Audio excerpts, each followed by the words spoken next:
Oke, jadi hari ini kita akan bercerita tentang yokai yang ada di Jepang lagi. Nah, hari ini kita akan bercerita tentang yokai yang memiliki hidung panjang. Kalau kalian nonton seri Kimetsu no Yaiba, guru yang ngajarin Tanjiro pada di awal-awal yang pakai topeng merah dan hidung panjang itu topengnya ngambil bentuk dari Tengu. Tengu. Tengu di mana Tengu ini diceritakan sebagai sebuah roh makhluk, biasanya dikatakan sebagai pendeta, cuy, yang agung, yang memiliki harga diri yang tinggi, cuy. Dan digambarkan berwajah merah dan memiliki hidung yang panjang biasanya. Makanya motif topeng yang ada di Kimetsu no Yaiba kalau kalian pernah nonton itu diambil dari Tengu karena hidungnya panjang dan wajahnya merah, cuy. Nah, biasanya mereka berpakaian ya, seperti gue bilang tadi, mereka dikatakan sebagai pendeta atau ya biksu yang pendeta di suatu gunung, dan mereka biasanya berpakaian Yamabushi atau memakai pakaian Yamabushi, yaitu pendeta gunung. Kemudian mereka juga sering membawa kipas yang terbuat dari daun atau yang disebut haujiwa. Ini kipasnya kipas ajaib ya, cuy. Nah, seperti yokai-yokai yang lain, Tengu ini ada yang jahat, ada yang nggak jahat, ada yang pembaik, ada yang pemjahat ya.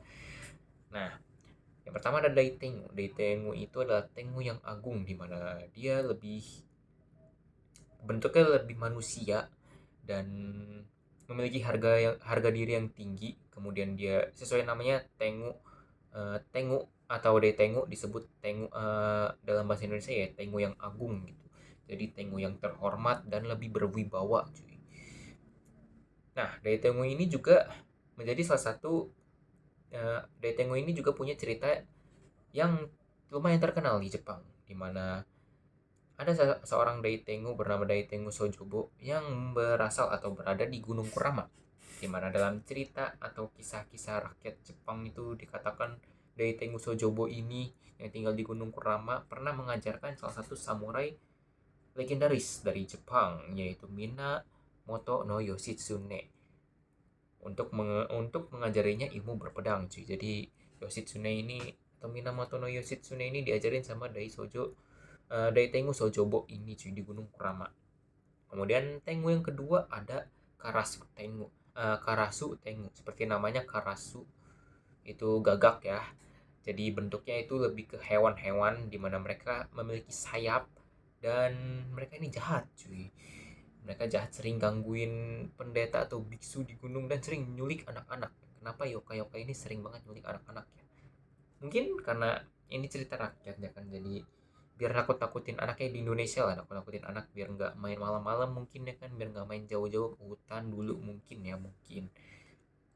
Nah, Tengu ini juga salah satu yokai yang terkenal karena ya udah jadi inspirasi banyak media-media kreatif di Jepang dan bahkan di luar Jepang. Jadi salah satu tadi ya Kimetsu no Yaiba itu, di mana dia menggunakan topeng yang bermotif atau berbentuk seperti Tengu, cuy, gurunya Tanjiro itu. Nah, terus Tengu ini juga menjadi sosok, bisa diibaratkan sebagai sosok pendeta yang berwibawa dan memiliki harga diri yang tinggi, cuy. Biasanya Tengu ini digambarkan seperti itu, cuy. Oke, jadi begitulah dan itulah cerita atau yokai dan yokai bernama Tengu, di mana ini merupakan yokai yang memiliki hidung panjang dan berwajah merah, cuy. Mungkin segitu dulu cerita yokai hari ini. Kita ketemu besok. Nggak tahu mau cerita apa, mungkin tema yang lain, but I don't know. Sampai ketemu besok. Kurang lebihnya mohon maaf. Terima kasih yang nonton. Kalau ada, sekian cuy. Bye bye.